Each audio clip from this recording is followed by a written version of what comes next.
Continuing part 3, the story of the scroll, the path of evolution, the indistinct message of the end. Now the messengers go out in all directions. The new law is going to be acknowledged in the various lands of the kingdom. Right speedily do the messengers go, they are thrust forwards. The new law of growth, of development is going to spread all over the world and throughout all times. It is the law which Haman seals with the king's ring. The force of development itself seals this law, this new law of nature. It requires some time for any message to take shape everywhere, but this time the messengers go rapidly. They are pressing forwards. They start on the same 13th day of the first month, the month of Nisan. It is the end of a period of growth. The months of biblical time reckoning are, as the word implies, reckoned by the moon. So these months have approximately 29 and a half days. At the end of the 14th day, the climax has been reached. Then the waning begins. So the 13th is a phase immediately preceding the end. Then there ensues, in every growth, the exuberance of development. Development thinks it has reached the limit where something is going to happen. People don't know exactly what will happen, but they think there will be a phase where the factor which so far has regulated growth will recede, owing to which growth can now become explosive, unrestrained, unchecked. Then Haman receives the ring with the seal. Now the force of development gets power over the law of nature. People feel that before long something most especial is bound to happen. The successes of development present themselves in such numbers as to make the breath of a new world felt. Development gets intoxicated with exuberance. Tomorrow will be the 14th of Nisan. Surely tomorrow it will happen.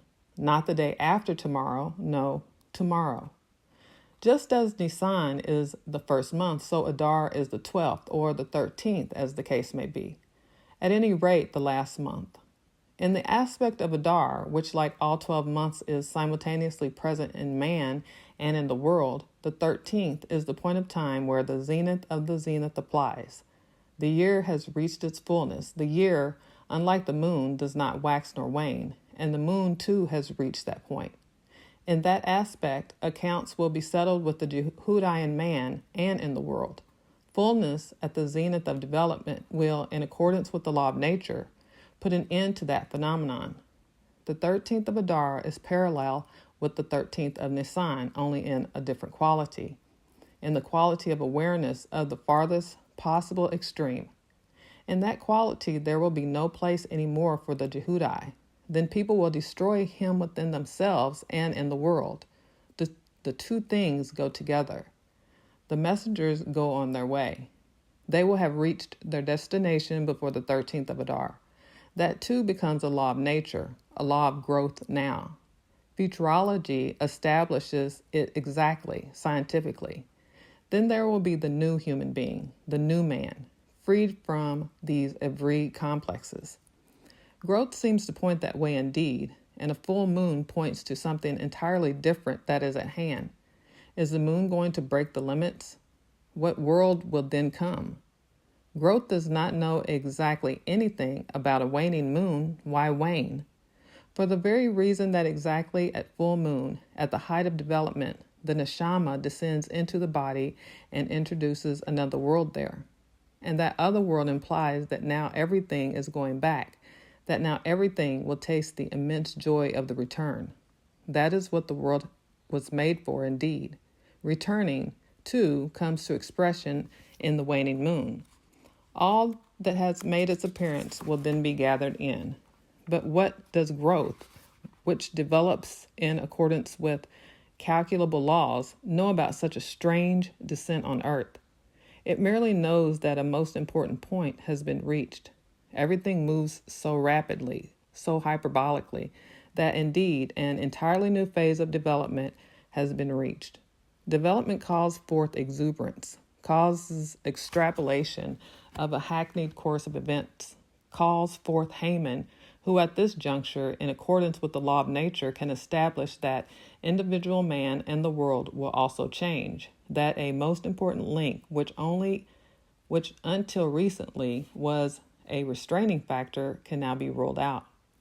It is for the very reason that Haman, together with Ahasuerus, rules half of a world, and because he refuses to recognize the temple and let it come to reality, that development does not realize there is yet another world within individual man and within this world now, and that this other world can come to expression in a flash. The other world is here now. Esther is here now, hidden, but mark well, she is the consort of Ahasuerus. Mordecai is here. He is in danger, in isolation, but mark well, he is at the king's gate. The Jehudim are here, scattered few and far between, and they bring to expression what irritates and annoys Haman unutterably. But then, what does Haman know about a reversal in the universe at the very moment development has reached that phenomenal, never dreamt up stage? At that very point, the neshama breaks through. The child is born. To be sure, the child, and with it, there is a new world for every human being. Every human individual is the world, and every new birth gives expression to the fact. The messengers will have arrived at their destination on the 13th of Adar. Then the zenith of development has been reached. The messengers will be there, and everybody shall learn how to know the laws of Ahasuerus. Ancient lore has it that this law of Ahasuerus was not quite clear. Ancient lore tells it so subtle that, when recognized, there can only come a glad smile of deep understanding. According to ancient lore, the law of Ahasuerus only said what was to be done on the 13th of Adar, that the Jews were concerned with. But who it was that should eradicate them could not be inferred from it. Even the law of nature could not follow Amalek's overboldness. Even the law of nature could only say, be ready on the 13th of Adar, for something most important will then take place. Even the law of nature was on that point confusing. It is not just for nothing that Esther is already the wife of Ahasuerus and Mordecai is at the gate. Therefore, the law of nature brings to expression the fact that there is a turning point, that there is something else all the same. But then, what is Esther's origin? Ahasuerus wonders, getting more and more uneasy. In Extreme Exile, there is no buyer. Haman offers Ahasuerus immense sacrifices in order to get the eradication of the Jehudim sealed. But Ahasuerus simply reacts, saying, the silver is given to thee, the people also, to do with them as it seemeth good to thee. Esther 3:11. What is Ahasuerus' design with the Jehudim that makes him deliver them gratuitously like this? Ancient tradition points to Deuteronomy 28:68, where this period of the ends finds expression on the words of the Torah.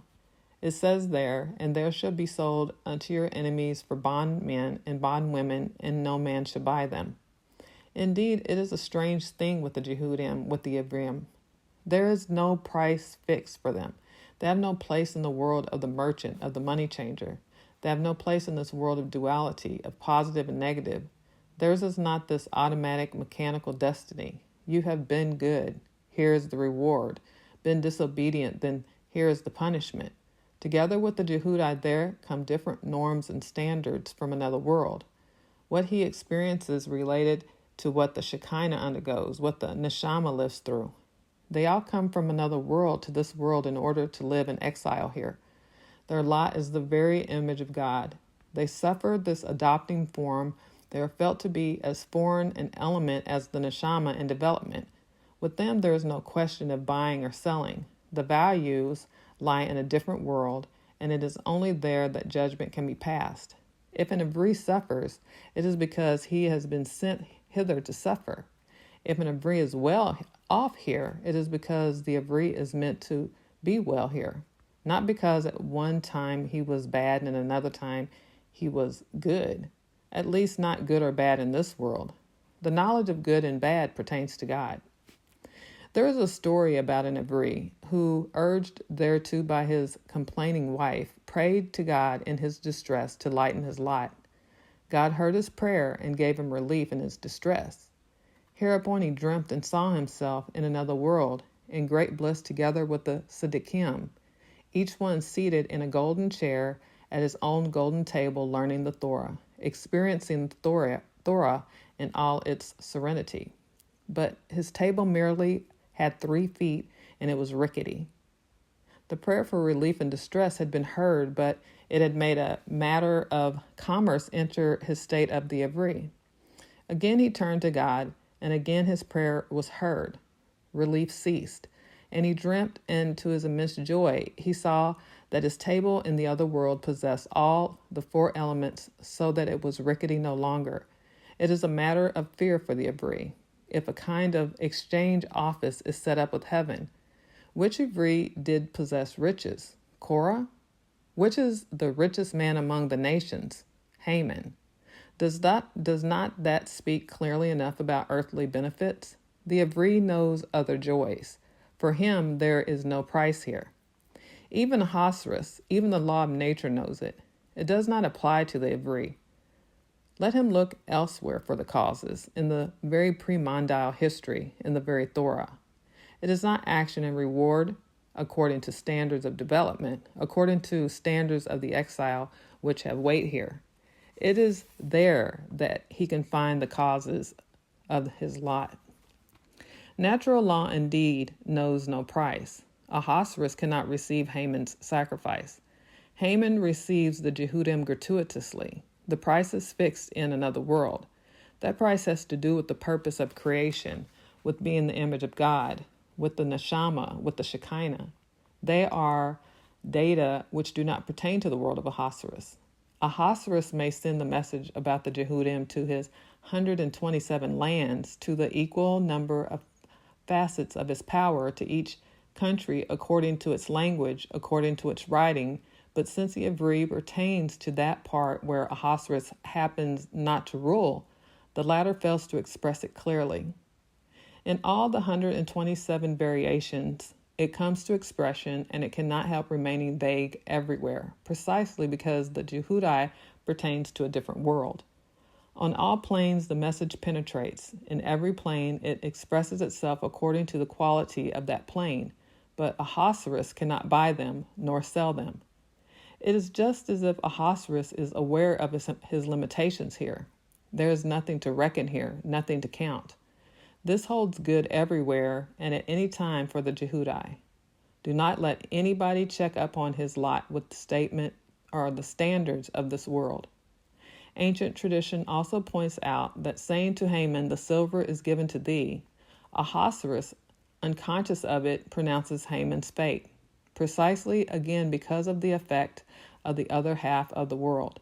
As a matter of fact, the proportionate value of letters of the word silver is the concept 160. The word for tree has the identical value. In the universe of proportions, therefore, there is a strong relationship between the two concepts of silver and tree. Haman's weapon against Mordecai is the tree on which he is willing, or on which he will hang him, just as the serpent wants to hang man on the tree.